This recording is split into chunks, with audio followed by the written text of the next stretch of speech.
What's up, Boston Sports Nation? It has been a minute. What's going on, yo? Welcome to the Sports Wave Network. For anybody and all of you guys who don't know me, my name is Bobby, and I am from the BeanTown BreakDown channel, purely focused on Boston sports, the Bruins, Celtics, Patriots, and the Red Sox. So it's been a minute since we've talked.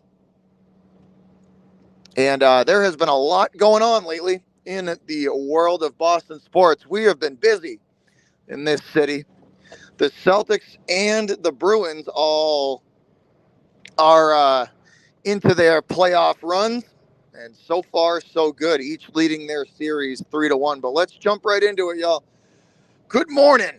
Good morning to everybody. We are headed into the city of Boston, Massachusetts, currently at the moment. It is just about 7:30 a.m. Currently stuck in Boston traffic. Hopefully, all of y'all are doing well.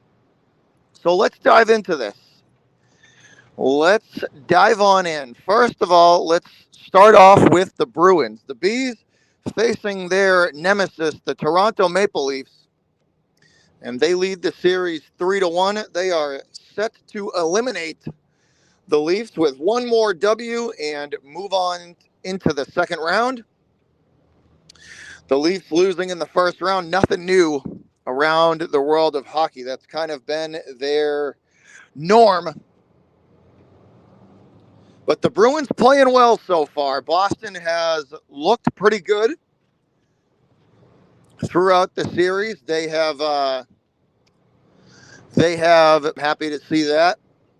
I was a little bit worried, not going to lie. I was a little worried about Toronto being able to throw their weight around and kind of bully the Bruins.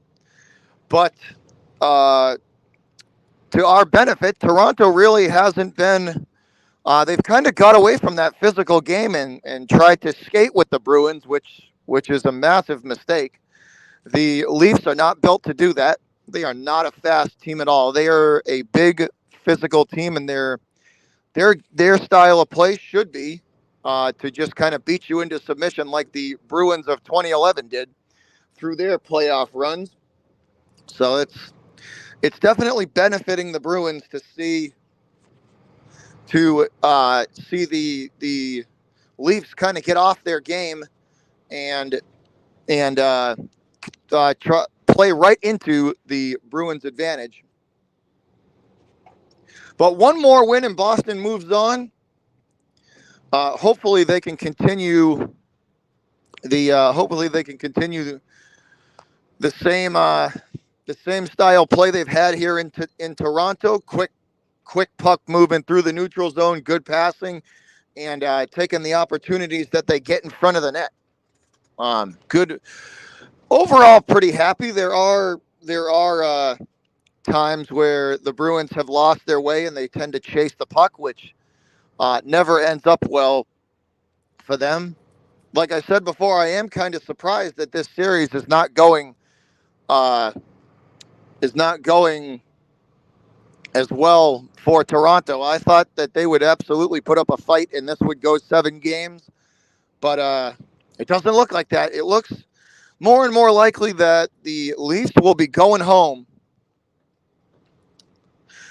The goalie platoon argument still continues here in Boston. Swayman is on a roll at the moment, so I would stick with the young kid until he proves otherwise that he needs a break.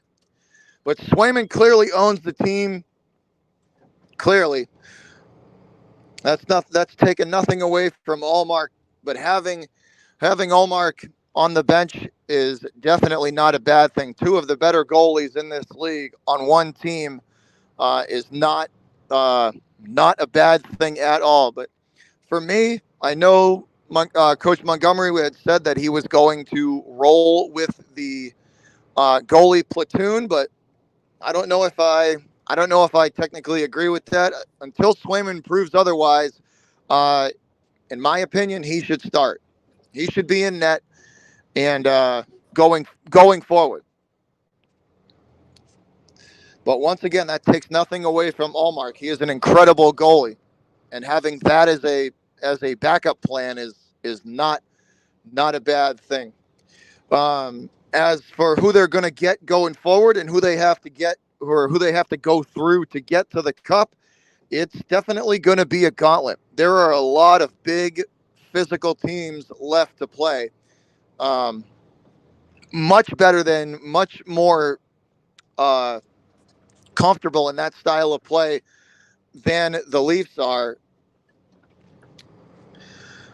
So that's going to be very interesting to see whether or not the Bruins can win and and continue to play well against these teams that definitely are not good matchups for them. Those big, fast, physical teams have always given the Bruins trouble. Carolina, Tampa, the Panther, any of these big, the Washington, any of these big physical teams that you know that would much rather throw their weight around for 60 minutes over trying to outskate you usually give the Bruins fits because they can hang for about two and a half periods. In the final 10 minutes, they are absolutely gassed, and they usually end up losing by a goal in those games because they simply just can't get their feet underneath them. But so far, so good in the Bruins playoff run. Happy to see them in the playoffs again and going forward. But I'm predicting that they will beat the Leafs and send them packing and move on into the second round. Celtics also, let's dive into their playoff run. So far, so good. They have been a little bit Jekyll and Hyde, though. The Seas have definitely been a Jekyll and Hyde team so far. When they show up, and it's not even close. It's usually a 20-point blowout. But when they don't show up, it's the exact opposite. They don't stand a chance in these games. The Jekyll and Hyde stuff with the team has got to stop. If they're gonna win banner number 18, they need to play way more consistently than what they're showing out right now. Now, are they playing well? Absolutely. They are by far one of the more talented teams in the league. It's not even a contest.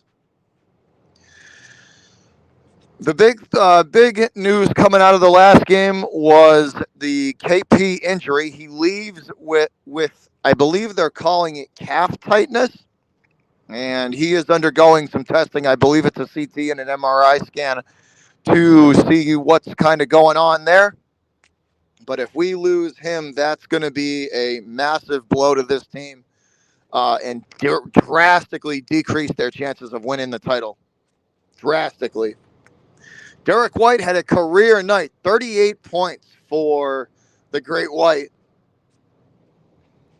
So that was nice to see him show out. 8 threes for D. White.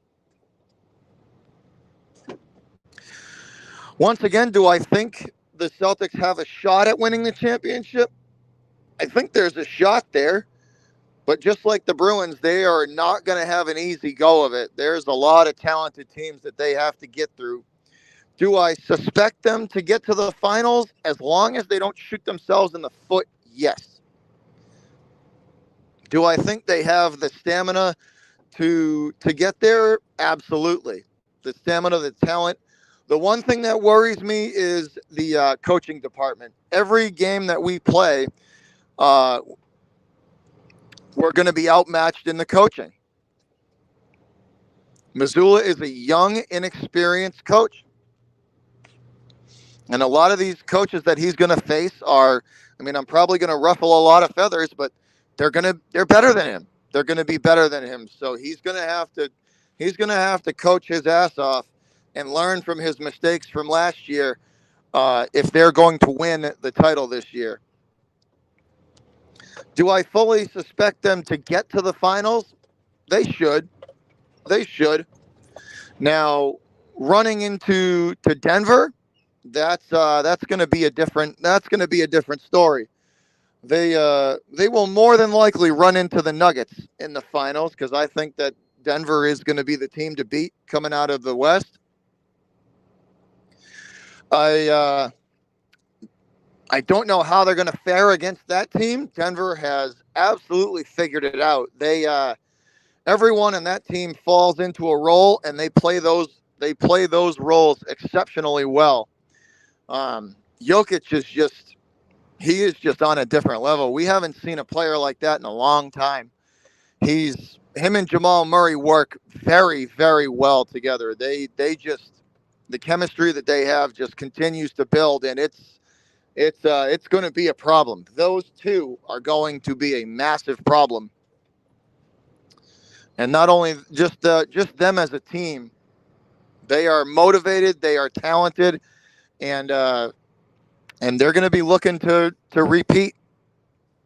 The Nuggets are no joke. They are no joke. That is a very, very well coached and and talented team. The Celtics have got to get more consistent. They have got to get more consistent, and they have got to get more out of their off their bench too. Their bench can't collapse like it has in the past. Their bench has to, if they're going to win the Banner 18 this year, then their bench has got to do more, and they got to be better. They got to be better. But once again, they lead the series 3-1.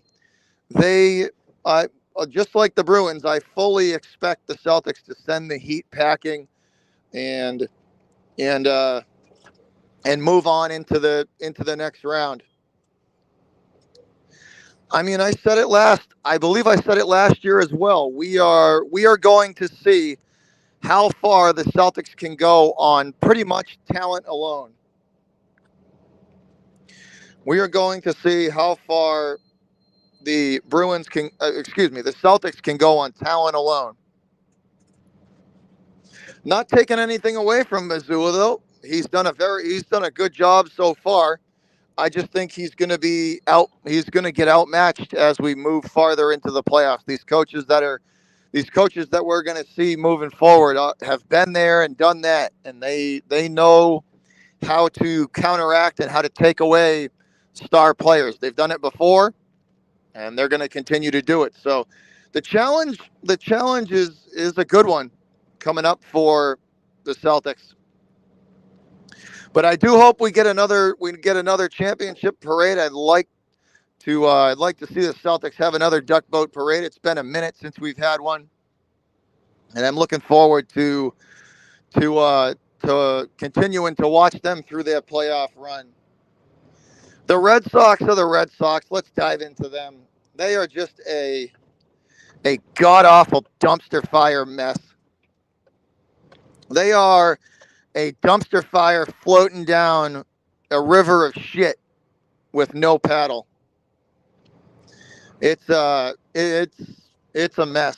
The Red Sox are an absolute disaster. They cannot get out of their own way. The injury bug has absolutely crushed them. So I fully expect their record to absolutely tank. And I said it before that you shouldn't don't let April fool you. Don't let the first month of the season fool you because they are not going to. I don't think they're going to be a very good team again this year. I mean, at the very height and most we can expect out of them, I think is going to be 500, and that's the best case scenario. To be honest, when we start hitting real competition, I think in the middle of May, end of May, then we're going to see the reality and the true Red Sox colors.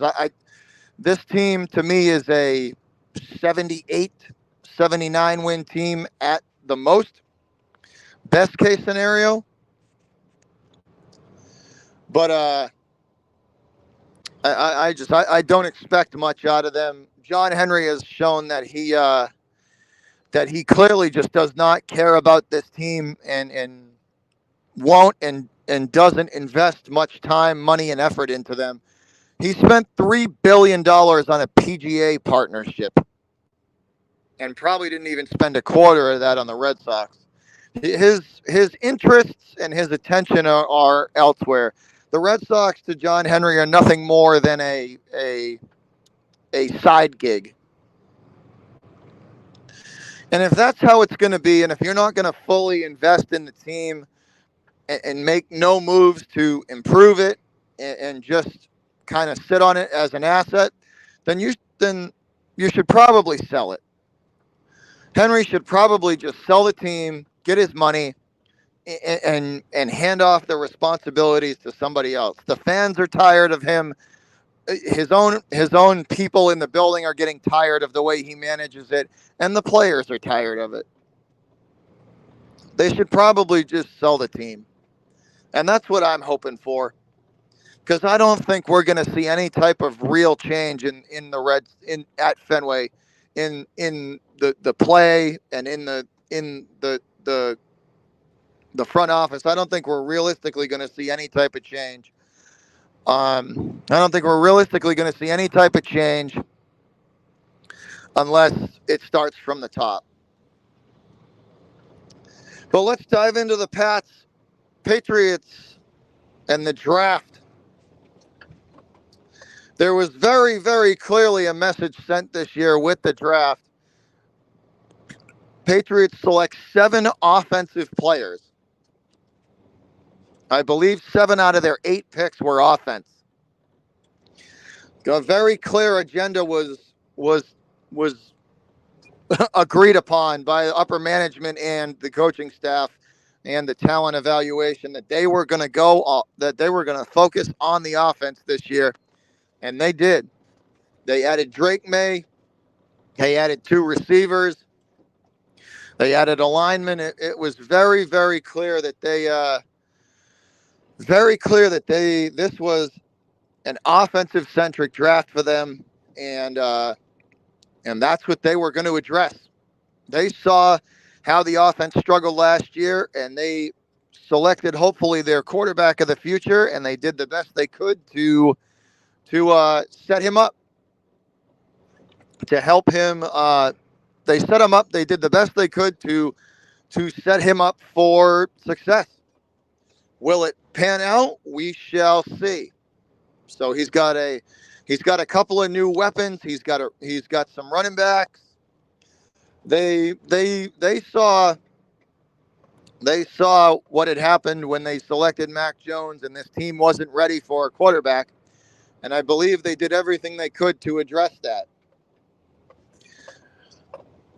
But that's also a big-time risk. They're putting a lot of faith in this young kid and a lot of faith in these receivers to basically make instant impacts. So that's going to be very interesting to see how that kind of unfolds. Clearly, they believe the defense is going to be okay. Not too much attention paid to that side of the football. So upper management and Gerard Mayo believe that the defense should be okay, and they should pick up where they left off. Some news coming out of Patriots camp. Christian Barmore gets a massive deal, 4-year extension worth $92 million, and I believe 40 plus guaranteed. I think it's 41 million guaranteed. So that's about half of that contract guaranteed. Now, I read something very interesting, that this was basically that they basically paid Christian Barmore that as a gesture of faith to regain some stature there with the players, to prove that they do pay people in New England. To me, that's kind of a fuck you to Bill Belichick, but that's just kind of how I look at it. But that's just me. I don't know how you guys feel about it, but those are my thoughts. I think that's kind of a fuck you to Bill Belichick, because everybody always said that Bill doesn't pay anybody. So now they basically overreach on a guy, because in my honest opinion, I don't think Barmore is worth $90 million. I don't think he's worth. I think he's worth about half of that. Maybe they overpaid a guy to basically show the players that, as a kind of a gesture of good faith. But I don't know if I necessarily agree with that. Y'all let me know what you think. But I don't know if I necessarily agree with how that went down. But that's just me. But I am excited for to see how these new Patriots players and how the team's going to look, and how hopefully we get to see a resurgence of the offense this coming season. Looking forward to training camp and seeing Drake May out there with his newly acquired weapons. That should be fun. I'm going to do the best I can to attend some training camp. Um, but thanks again, y'all. That's going to do it for the recap for today. Hope y'all enjoy your day, and I will catch you next time on the next BeanTown Breakdown. Y'all have a good one. I'm out of here.